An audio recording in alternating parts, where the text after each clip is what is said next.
I invite you all to close your eyes. I want you to imagine you're 14 years old and you're in middle school. Your mom is in the hospital. Your dad is stressed with work, having to commute to Boston every day, knowing he has 2 kids to take care of. Your sister is having mental health issues, and you're not really sure how she's doing. You're getting bullied, and your grades keep slipping. Every test you take, your averages go lower and lower. You don't know who you are as a person, you lack self-confidence, and you wish you were invisible. You don't like to go to school, you wake up and just wish you weren't going to school. You wish you could just stay home.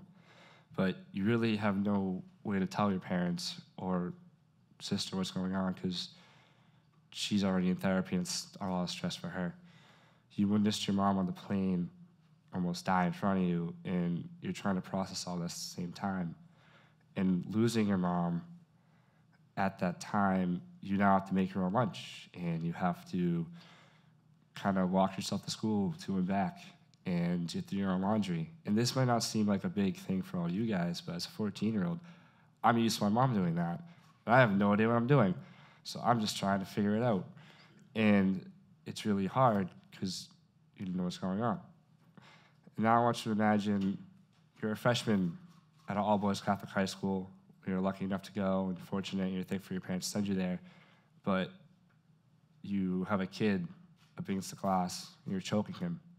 And you see his eyes as he's terrified, and he's gagging for asking for air. And all his classmates are laughing at him. And you shove him to the ground, and his head kind of backlashes to the ground, and you start cussing him out. And instead of walking away, feeling proud of yourself, oh, I stopped a bully, just over one small comment, you call yourself a monster, and you say, what's wrong with me? You can open your eyes. So my story today, it's really about why am I here, and why am I giving this talk? And it's really about my 5-year battle with depression. I started with one day, just in middle school. I felt down, went to another month, a few months on, then 5 years, and now I'm here today. And my mental health journey really started December 15th, my high school year, my Catholic high school. And I noticed the day before Christmas break, and I'm looking around, and no one seems to be smiling. No one seems to care. It's just the same dull faces, the same expressions. And I'm like, that's how men should act. No one should show emotion. No one should be emotional. We don't talk about it. If you're struggling, it's okay. So I'm guessing everyone in the room is like me, struggling, so why should I talk about it? And that's what I didn't know was not the truth.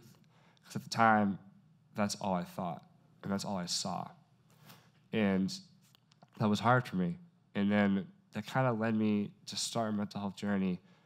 At the time, I didn't know because I dismissed it and pretended like it was okay, but I kept thinking about that over and over again that day. So this is from SAVE, and it says 1 male dies by suicide every 13.7 minutes in the United States, and there are 3.9 male deaths by suicide for each female death by suicide. And when I read these quotes, these actually, I saw these, I did a capstone my senior year at my Catholic high school, but I saw these there, and these hit me hard because the discrepancy between male and female mental health is so big, and no one talks about it. And men are just so unlikely to go ask for help because they're paralyzed by the fear of what people will think. Oftentimes, when you ask a man, how are they doing, I still struggle with answering that question because I don't know. It's like, oh, it's a feeling. That's not what I am used to talking about. So you kind of get terrified of what they think, and if you come off and say, like, I'm upset, you feel weak. And it often was hard for me to even talk about emotions because I felt so embarrassed about it, saying, oh, I'm struggling. And that has changed now, but at that time when I was struggling, it was so hard for me to do that. And these quotes really opened me up to say, like, I need to bring awareness to this topic. I need to help people out because I went through it alone, and it was awful.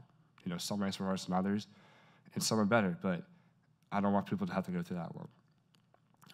So that covers with what I think mental health is, and that's our well-being spiritually, emotionally, and physically.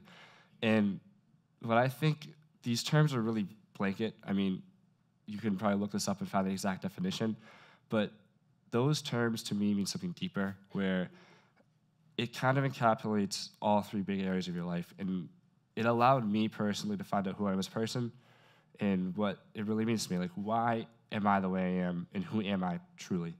Because if you kind of have all these three big, deep connections, spiritually, emotionally, and physically, you will be able to identify those areas in your life and say, this is what I'm really about, this is really who I am, and this is me, and I'm proud of it.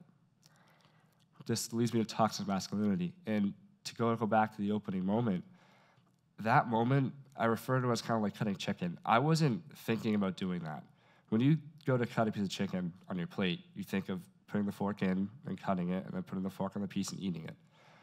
I didn't think. Within the comment, so 15 seconds later, I had my hands on his neck, choking him. It wasn't like I thought about doing that. It wasn't like I wanted to. It just happened. And I realized at that moment I needed help, because I was infused with toxic masculinity. And to me, it means the cultural pressure for men to fit into the narrow definition of earning their masculinity through women, men, children, society, status, and power. And I know it's a long definition, but it really shows that what I was trying to do was fit in. And I was trying to fit in by acting tough. And I remember in 8th grade, I made a promise to myself that I would never, ever, ever be emotional again. And I never would ever be the 8th grade self. So I decided to become quiet, not emotional. And in fact, I just wasn't authentic. I was faking it, and kind of that word, fake it till you make it. That phrase, I used it, and I took it to heart. And I never once wanted to be myself. I was afraid that if I was myself, I get picked on again and bullied again. And it was really hard for me to kind of break out that shell. So I was preying on other men in society and other stuff that made me seem cool. And did it? Yeah. I mean, I fit in, cool, but was I really happy? No. And that was really the eye-opening part, and where I was like, I need to get help. So leading into stereotypes of social norms kind of off that, I tried to fit the mold of a cool kid. In 8th grade, I remember I had like a week where I was actually popular. And I didn't like it because they used me as like, it was like a joke to them. They just said, hey, like, do this, we think it's funny. And it wasn't like I was in their group, because I always idolized cool kids. I thought, oh, everyone wants to be with them, everyone loves them, they're awesome, I want to be like that. And then I realized it's what I did. It's just faking your personality, faking who you are.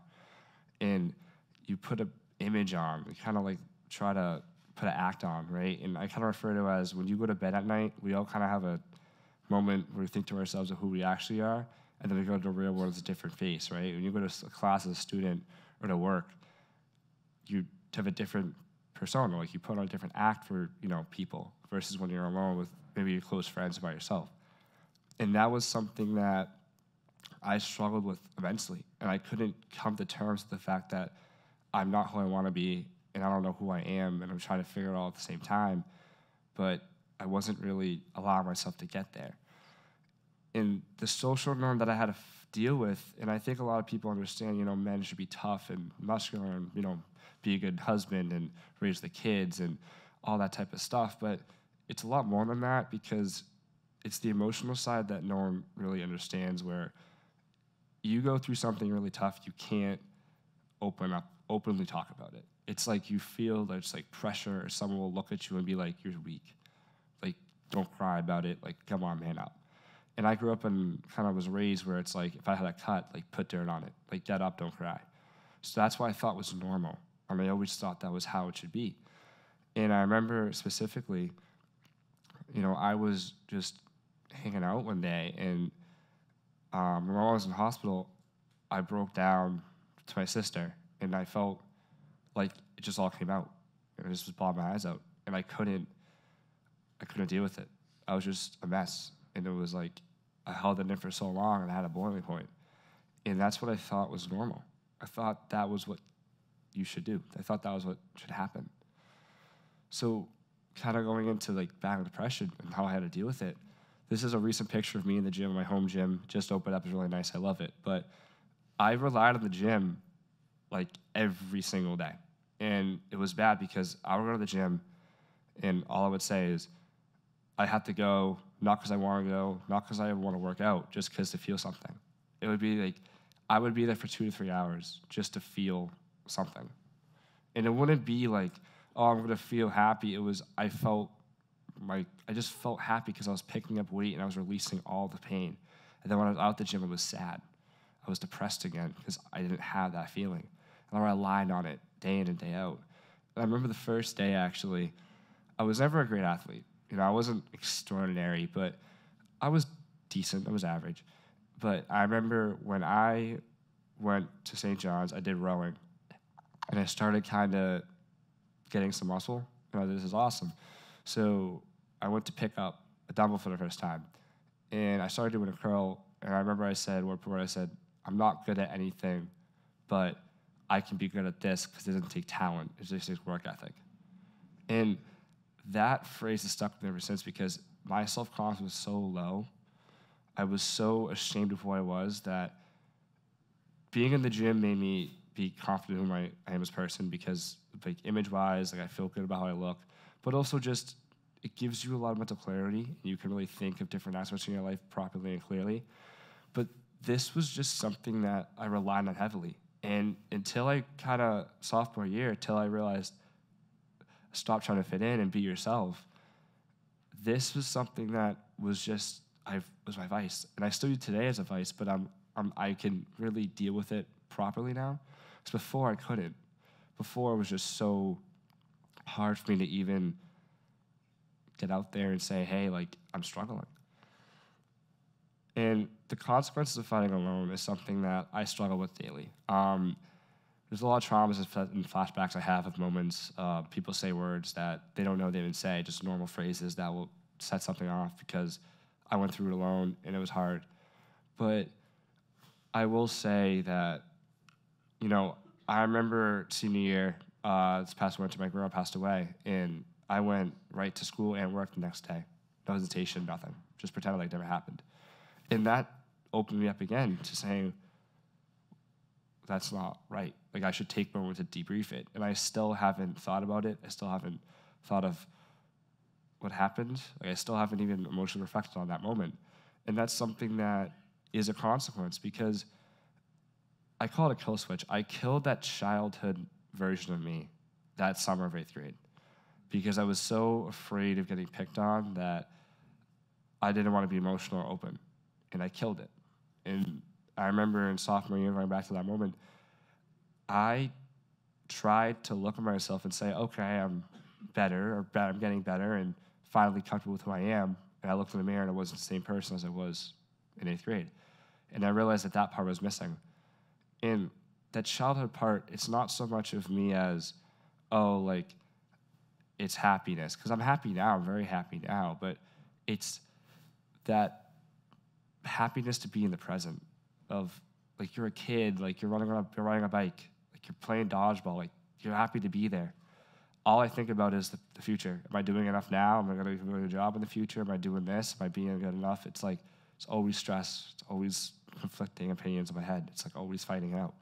And I feel like that is something that I lost. I tragically lost that. And it's gone forever. Like, I can't go back and change that. And that's from me fighting alone. So my 3 key takeaways today would be, if you are struggling, especially males in the audience, females too, just please get help. I know it sounds, you know, very obvious, but just please, like, from the bottom of my heart, don't do what I did. It's very hard on you now. I mean, I'm better now, I'm fully healed, and I'm not saying that to, you know, flex that. I'm just saying it's possible to do it alone. I don't recommend it. And I don't think you ever should do it alone. I think that having support is key. And I was in a situation where I felt like I couldn't even go ask my mom and dad to go to a therapist because I felt like it would have been really bad and they would have been very upset with me. But it's kind of, if you have someone, just talk to your friend. And I was even afraid to do that. And just ask for help. Go to someone. Go to do something. Just try to talk to someone about one thing. It could be, I had a rough day in class today, or I had a rough day at work today. And that one thing, you keep, you know, that one thing is great. And then you keep expanding on it. Next, maybe do 2 things. Or maybe just do one thing for the whole week. And eventually it gets better and better. The second thing I'd say is, if you're trying to help someone and they're not being responsive, or they're not, but kind of give you the cold shoulder, don't give up. it's very hard if you're like, are you okay to somebody? Because a lot of people in my situation, especially men, we bottle everything up. And I think a lot of men in the audience know what I'm talking about. Where something happens, you bottle it all up. And eventually it will kind of, the bottle cap will pop off. But you're like, I'm fine, I'm fine, I'm fine. And they don't really know how to answer the question. But if you keep at it, one time they're going to share one thing, whatever it is. Then the next time they share more.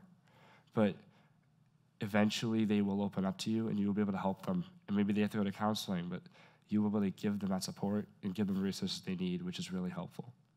And the third thing I'd say is it's okay to not be okay. I never understood that till my senior year. It's okay to cry. It's okay to be upset. It's okay to sit in your dorm room and struggle. It's okay to be like just struggling. Like that's okay. Like, because men, we're not robots. And I know a lot of times people can perceive us that way because we don't just keep going. I could do it myself. Every time I hear that, I could do it myself. I got it. I can do it myself. That's what I was like. With depression, I could do it myself. That's what I said to myself. I'm good. I got it. But no, like that's not what you should do. Like you have help. You can be not okay. You can sit there and say, hey, Dad, hey, Mom, I'm struggling. Hey, I lost a friend. I'm struggling. Like, it's okay. You don't have to pretend like you're not okay because people are going to judge you because we're not. It shows true strength for a man to really say, hey, I'm not okay. So that is something that I really want to stress. So listen, I'm Mike, and I cry.